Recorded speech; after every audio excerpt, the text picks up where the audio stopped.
भेदभाव। तो हर जाति हर व्यवस्था के वर्ग के लिए अलग विश्वविद्यालय बनवा दीजिए।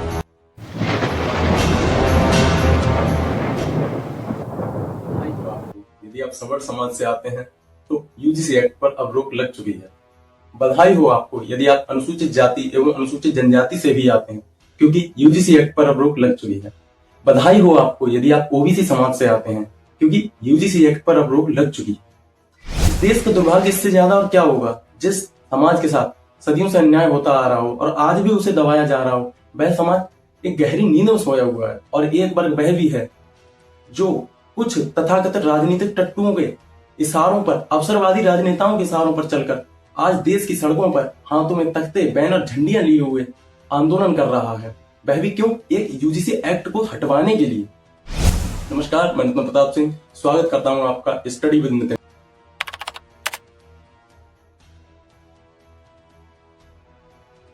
साथियों, भारत में जातिगत भेदभाव है, इस बात से कोई भी समझदार इंसान इनकार नहीं कर सकता। यह जातिगत भेदभाव हमारी गलियों, समाज, मोहल्लों, छोटी छोटी आम चौपालों से शुरू होता है और आज के समय में यह जातिगत भेदभाव इतना खतरनाक हो चुका है कि यह विद्यालयों से शुरू होकर महाविद्यालयों, विश्वविद्यालयों आदि में भी बहुत बड़े पैमाने पर पाया जा रहा है। हमारे विश्वविद्यालयों, कॉलेजों, यूनिवर्सिटीज में जहां हमारे देश का भविष्य तय हो रहा होता है, वहीं पर यह जातिगत भेदभाव इतना बढ़ चुका होता है जो कि छात्रों और साथ ही साथ शिक्षकों को भी प्रताड़ित करता है। जातिगत भेदभाव तथाकथित जाति के द्वारा दूसरी जाति के खिलाफ किया जा रहा वह सामाजिक अपराध होता है, जिससे वह विद्यार्थी या शिक्षक अपने अंदर भारी कुंठा से भर जाता है। मैं यहाँ पर कईयों के नाम गिना सकता हूँ, जैसे कि एक रोहित वेमुला हो गया, पायल तड़वी हो गई। साथियों, ये जातिगत भेदभाव इतना खतरनाक हो जाता है कि रोहित वेमुला और पायल तड़वी जैसे जाने कितने बेकसूर छात्र छात्राएं कुंठा से इतने भर जाते हैं कि वे अपने जीवन का ही अंत कर लेते हैं। रोहित वेमुला, पायल तड़वी या एक सोलंकी नाम का एक बच्चा था, ये बस दो एक नाम नहीं, ये हजार उन तमाम बच्चों की कहानियां हैं जो कि समाज में दबकर रह जाते हैं। उनकी आवाज हम तक नहीं आ पाती। हमारे जो विश्वविद्यालय जो हमारा भविष्य तय कर रहे हैं, आने वाले समय में जहां से हमारे नए प्रोफेसर, अधिकारीगण निकलते हैं, वहीं पर जातिगत भेदभाव इतना आम हो चुका है। अनुसूचित जनजाति एवं ओबीसी, जिसे पिछड़ा वर्ग भी कहते हैं, उनके जो छात्र छात्राएं हैं उनको जाति सूचक नामों से बुलाया जाता है। उनको आज भी आप देख लीजिए, जो आम मुहावरे कहावतें हैं वो भी इन्हीं जातियों को संबोधित करते हुए बनाई जाती हैं। आज भी आप जाकर देख लीजिए, जो मतलब ग्रामीण जो इलाके हैं, ग्रामीण इलाकों में आज भी आप देखेंगे कि जो तथाकथित नीची जातियां नहीं, मैं इसे तथाकथित नीची जातियां संबोधित करना ज्यादा बेहतर समझूंगा, क्योंकि ये जो ऊंच नीच है ये कुछ ही लोगों के बनाए, जो अपना फायदा चाहने वाले लोग हैं उनके द्वारा बनाई हुई जातियां हैं। आज भी आप जाकर देख लीजिए, ग्रामीण परिवेश में कुछ जो तथाकथित नीची जातियां हैं, उनको तथाकथित उच्च जातियां, उनके पास बैठने का, उनके सम्मुख बैठने का अधिकार नहीं है। उन्हें सार्वजनिक स्थलों, कुओं से पानी पीने का अधिकार नहीं है। हम कौन सी सदी में जी रहे हैं? यही हमारा भारत है। और इसी चीज को लेकर जो यूजीसी का एक्ट आया है, उसका दबा के विरोध चल रहा है। विद्यालयों और कॉलेजों में बढ़ते जातिगत भेदभाव को देखते हुए यूनिवर्सिटी ग्रांट कमीशन यानी कि विश्वविद्यालय अनुदान आयोग ने कुछ नियमों को बनाया था, जिसे आम भाषा में यूजीसी एक्ट कहा जा सकता है। इस एक्ट को लागू होते ही हमारे देश में एक बड़ा बवाल देखने को मिला है, जिसमें सवर्ण जाति के लोग इस एक्ट का खुलकर विरोध कर रहे हैं, सड़कों पर प्रदर्शन कर रहे हैं, जिसको देखते हुए यह जो एक्ट था अब वह सुप्रीम कोर्ट के विचाराधीन है। माननीय सुप्रीम कोर्ट ने इस पर अगली सुनवाई 19 मार्च को तय की है और उन्होंने तब तक के लिए इस एक्ट पर रोक लगा दी है। अब सबसे बड़ी विडंबना यह है कि जो लोग इसका समर्थन कर रहे हैं या इसका विरोध कर रहे हैं, उन लोगों के पास इसके बारे में पूरी जानकारी ही नहीं है। मैं ये दावे के साथ कह सकता हूं कि जो लोग इसका विरोध या समर्थन कर रहे हैं, उनमें से 60 से 70% लोग अभी भी इस एक्ट से अनभिज्ञ हैं। उन्हें ये ही नहीं पता है कि इस एक्ट में है क्या क्या। आज का ये वीडियो मैं इसी एक्ट को लेकर आया हूँ। वीडियो थोड़ा लंबा हो सकता है, उसके लिए मैं माफी चाहूंगा। अब बात आती है कि हमें यूजीसी एक्ट का समर्थन करना चाहिए या इसके विरोध करना चाहिए। देखो, मेरा मानना यह है कि हमें चाहे तो कोई व्यक्ति सही, चाहे कोई कानून सही, या किसी का कोई विचार सही, हमें उसका समर्थन या विरोध करने से पहले हमें उसे पूरी तरीके से जानना सबसे पहला काम होना चाहिए। ठीक है, तो हम इस यूजीसी एक्ट को, जो कि कानून लाया गया है, इसको हम बारीकी से पूरा समझने की कोशिश करेंगे। ठीक, ये मेरे हाथ में भारत का राजपत्र है।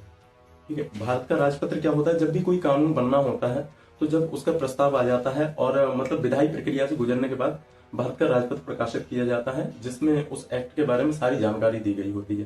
ठीक है, तो मैं इसे पीडीएफ के रूप में अपलोड कर दूंगा, जिससे कि आप लोग भी इसे डिस्क्रिप्शन में से जाके देख सकते हैं। जैसे ये भारत का राजपत्र है जो जनवरी 13, 2026 को प्रकाशित हुआ था। इसे विश्वविद्यालय अनुदान आयोग के अधिसूचना के द्वारा प्रकाशित किया गया था। ये विश्वविद्यालय अनुदान आयोग उच्च शिक्षा संस्थानों में समता के संवर्धन हेतु विनियम 2026 UIN 1/2026 के अंतर्गत प्रकाशित हुआ है। ठीक है, इसमें साफ साफ कहा गया है कि यद्यपि विश्वविद्यालय अनुदान आयोग विश्वविद्यालयों में उच्च शिक्षा के मानकों का समन्वय एवं निर्धारण करने के लिए अधिशिष्ट एवं सशक्त किया गया है, और यद्यपि राष्ट्रीय शिक्षा नीति 2020 पूर्ण समता एवं समावेशन को सभी शैक्षिक निर्णयों की आधारशिला के रूप में मान्यता देती है, ताकि ये सुनिश्चित किया जा सके सभी छात्र शिक्षा प्रणाली में उन्नति कर सकें। जैसे कि आप सभी को पता हो कि अभी जो नई राष्ट्रीय शिक्षा नीति, जिसे हम NEP कहते हैं, 2020 वह लागू हुई है। ठीक है, तो उसमें कहा गया था कि हम जो हमारी एजुकेशन अथॉरिटीज हैं वो व्यवस्थाओं को और प्रक्रियाओं को इस तरह से बनाएं कि जो सभी छात्र हैं उसका जो भी शिक्षा का लाभ है वह सभी छात्रों तक पहुंच सके। ठीक है, उसके बाद इसमें कहा गया है कि और यद्यपि विश्वविद्यालय, इस बात पर गौर दीजिएगा, और यद्यपि विश्वविद्यालय अनुदान आयोग उच्च शिक्षा संस्थानों में धर्म, नस्ल, जाति, लिंग, जन्म स्थान के आधार पर या दिव्यांग जनों के विरुद्ध भेदभाव के उन्मूलन के प्रति प्रतिबद्ध है। अब जैसा इस टाइम पर जो दुष्प्रचार किया जा रहा है कि यह जो कानून आया है यह केवल SC, OBC और ST के लिए है और ये जनरल के खिलाफ है। ठीक है, जनरल कैटेगरी जैसे सामान्य वर्ग, सवर्ण जाति जो कहते हैं, यह उसके खिलाफ है। मेरे हिसाब से इसमें ऐसा कुछ भी नहीं है, क्योंकि इसमें साफ साफ जन्म, लिंग और दिव्यांग जनों के विरुद्ध भेदभाव को प्रति प्रतिबद्ध बताया गया है। ठीक है, अब हम इसके अगले पेज पर आते हैं, जिसमें कहा गया है यद्यपि विश्वविद्यालय अनुदान आयोग का उद्देश्य उच्च शिक्षा संस्थानों में समता को संवर्धन देना है, जो कि UGC है। ठीक है, इसका जो काम है कि हमारे जितने यूनिवर्सिटीज हैं, जितने कॉलेज हैं, उसमें शिक्षा को संवर्धित करे, शिक्षा को आगे बढ़ाए, उसके लिए नई प्रक्रियाएं बनाए। ठीक,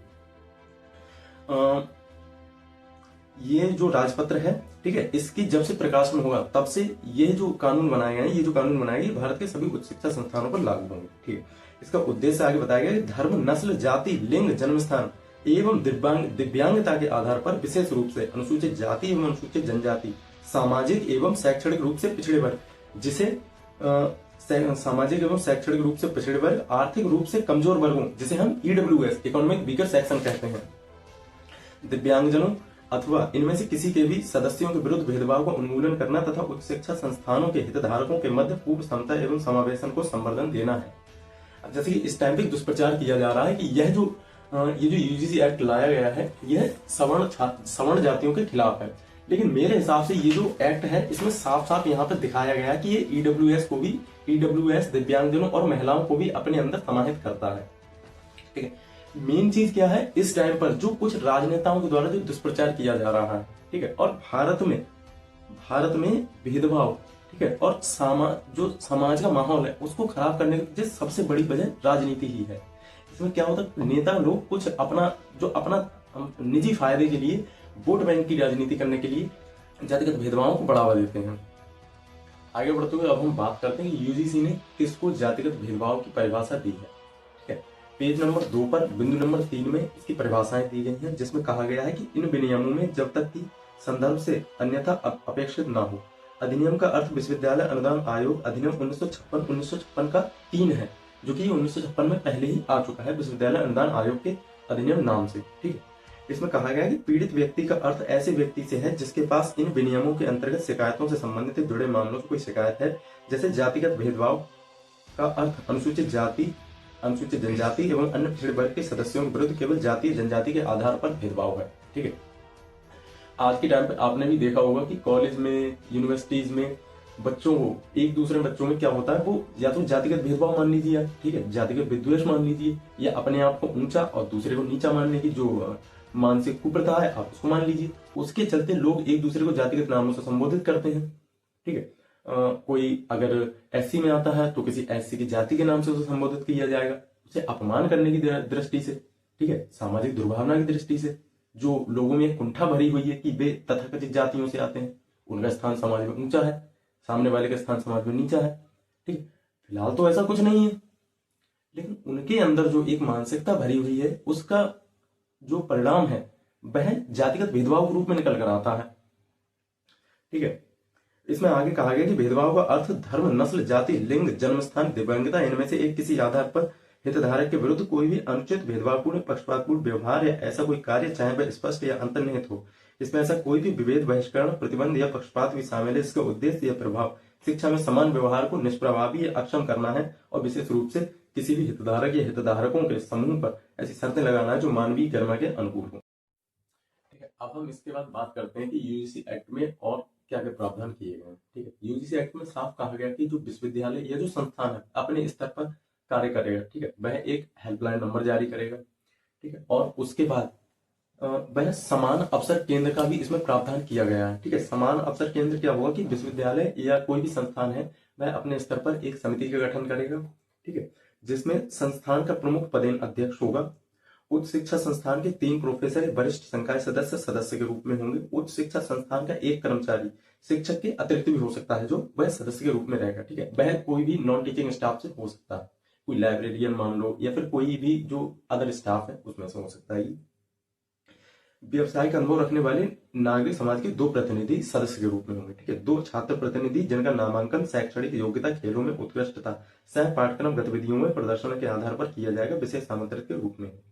ठीक है, जो अगर इन नियमों का अनुपालन सही से नहीं होता है या इनमें कोताही बरती जाती है या किसी बच्चे के साथ जो भेदभाव हुआ है उसको लेके उसको संतुष्टिपरक न्याय नहीं मिलता है, तो जो वह संस्थान है उसकी मान्यता रद्द करी जा सकती है या जिस कार्यक्रम को चलाया जा रहा था उस कार्यक्रम को रद्द किया जा सकता है।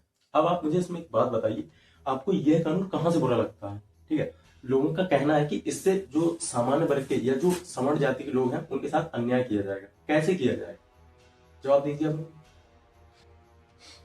यूजीसी एक्ट के विरोध में हो रहे जो प्रदर्शन है उनमें एक बात बहुत बड़े पैमाने पर कही जा रही है कि इस कानून का दुरुपयोग किया जा सकता है। अब मुझे बताइए, दुरुपयोग किस कानून का नहीं होता?